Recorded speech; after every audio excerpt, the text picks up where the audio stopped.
Hola, bendiciones hermanos y hermanas, damos gracias al Señor en este nuevo día, seguimos meditando en las Escrituras y este es un video especial que vamos a hacer referencia al capítulo 25 del libro de Jeremías. ¿Y por qué es especial el capítulo 25? Porque es acá donde el profeta Jeremías indica que servirían en Babilonia durante 70 años y esto se transformaría en una profecía la cual se puede apreciar de forma literal. Esto lo apreció Daniel durante su cautiverio al leer los rollos de las profecías del profeta Jeremías. Si nosotros vamos a los primeros versículos del libro de Daniel en el capítulo 9, veremos cómo este descubre que estos 70 años son confirmados y es lo que declara Jeremías en este capítulo. Estos acontecimientos ocurren en el año 605 a 604 a.C. aproximadamente. Nabucodonosor, el destructor de Israel, había sucedido a su padre en el trono de Babilonia. Entre los de Judá, habían algunos que pensaban que el cambio de gobernantes iba a transformar toda la estructura del poder del Medio Oriente, haciendo posible que Judá como nación siguiera un curso más independiente. Con esto presente, Joacim continuó provocando a los babilonios y así lo único que logró fue precipitar su propio camino hacia la ruina. Jeremías ya le había servido al Señor como profeta entre el pueblo de Judá por 23 años. ¿Qué había logrado en ese tiempo? Aquí hace un análisis de un cuarto de siglo en el ministerio. Otros profetas habían predicado el mismo mensaje que Jeremías predicó, y sin embargo el pueblo había permanecido inconmovible. Continuaban infringiendo el primer mandamiento y seguían a otros dioses. Era claro que el juicio del Señor estaba completamente justificado cuando cayó sobre el pueblo. Solamente estaba aplicando la justicia. Jeremías comienza con estas palabras para demostrar que aunque el Dios justo trajera el juicio contra Judá, sin embargo le había puesto un límite al alcance de ese juicio. Nosotros antes habíamos leído que decía, en los días venideros lo entenderás claramente.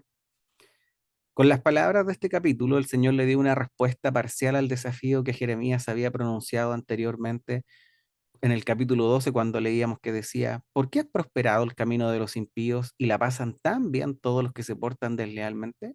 ¿Por qué aunque Judá es un pueblo malo, debe ser castigado, siendo que las naciones que le rodean, incluso aquellas que administran el castigo, son aún peores? Aquí Jeremías pareciera haber recibido la respuesta de parte del Señor a esas preguntas. El Señor iba a usar a Nabucodonosor como su siervo o esclavo, como su instrumento para administrar el castigo a Judá. Las naciones vecinas que podrían haber pensado que eran mejores o más afortunadas tampoco iban a escapar. La destrucción iba a ser total. Vendría sobre ellas una miseria absoluta. No se celebraría ningún matrimonio. Las ruedas del molino se acallarían porque ya no habría grano que moler. Las lámparas se cubrirían de polvo y habría oscuridad porque ya no habría más aceite que quemar. Pero Dios iba a ponerle un límite a la desastrosa tragedia que caería sobre la nación judía. Esta es la primera vez que Jeremías anuncia que el juicio de Dios duraría exactamente 70 años. Y este es un número que muchos consideran especial en las escrituras. Lo consideran un número sagrado, pues representa o tiene relación con el número 7, un número que siempre se usa en relación con Dios en conjunto con el número 10, el cual también se habla de perfección o de lo completo.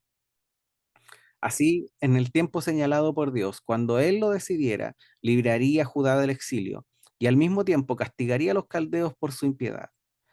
En los capítulos finales de este libro se presentarán las profecías de Dios contra Babilonia, junto con el juicio que también caería sobre las otras naciones. Los caldeos olvidaron muy pronto la lección que Dios le había dado a Nabucodonosor y que podemos leer en Daniel 4. Es cierto que el imperio caldeo era grande y poderoso, pero no porque hubiera nada bueno en ellos, sino que porque Dios los usó para poder cumplir con su propósito. El juicio de Dios sobre sus enemigos se describe como una copa llena de un vino repugnante. La ira de Dios mismo, primero que nada, iba a usar el gran poder que como nación tenían los caldeos para hacer que las otras naciones también bebieran de esa copa.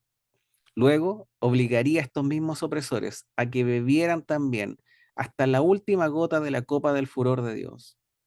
Jeremías, por medio de su predicación, les anunció a las naciones que iban a beber de esta copa.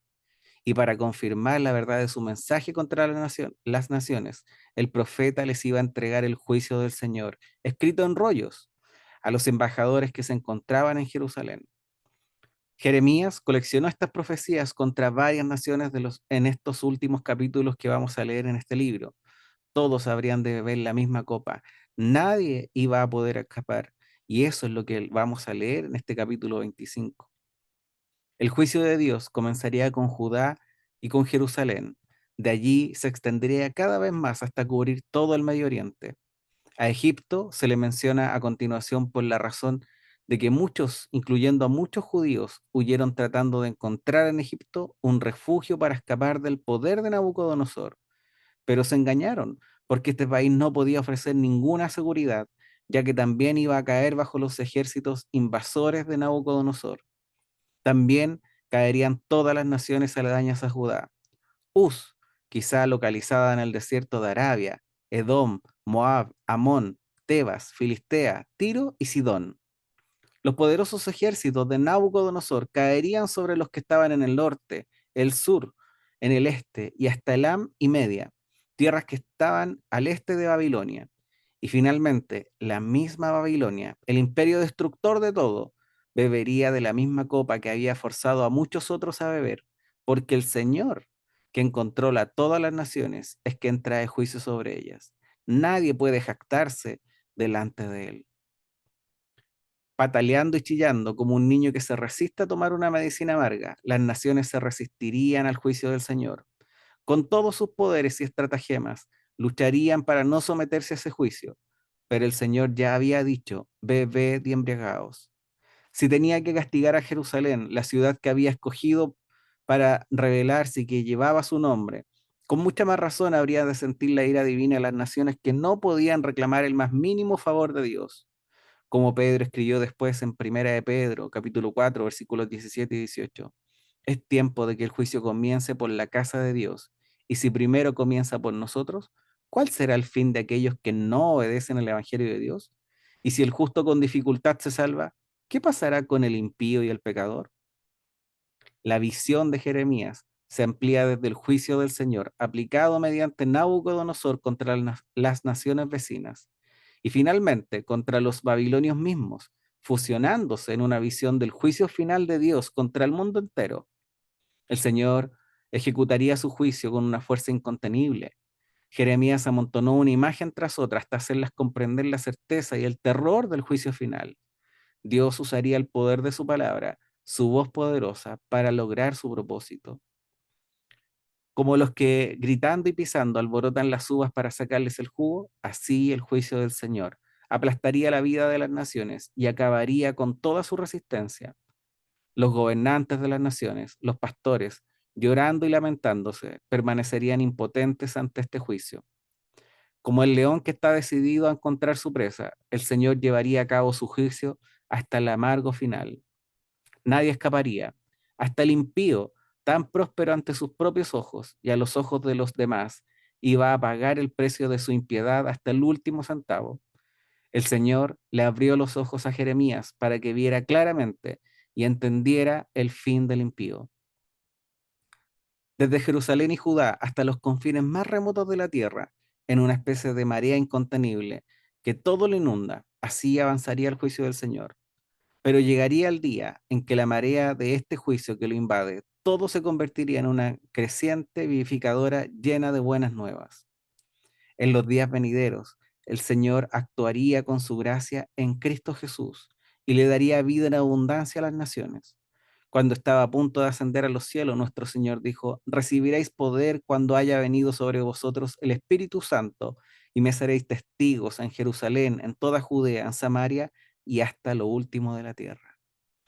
Por la gracia de Dios, hoy nosotros, con nuestras oraciones, con nuestros dones, nuestro testimonio, podemos ayudar a que esa marea de vida, la cual está difundiendo las buenas nuevas a las naciones, siga creciendo hasta que el Señor regrese a juzgar la tierra. Hermano y hermana, medita en esto hoy. Debemos anunciar el Evangelio con la misma pasión, el mismo fervor que Jeremías, porque sabemos que el día del Señor se acerca.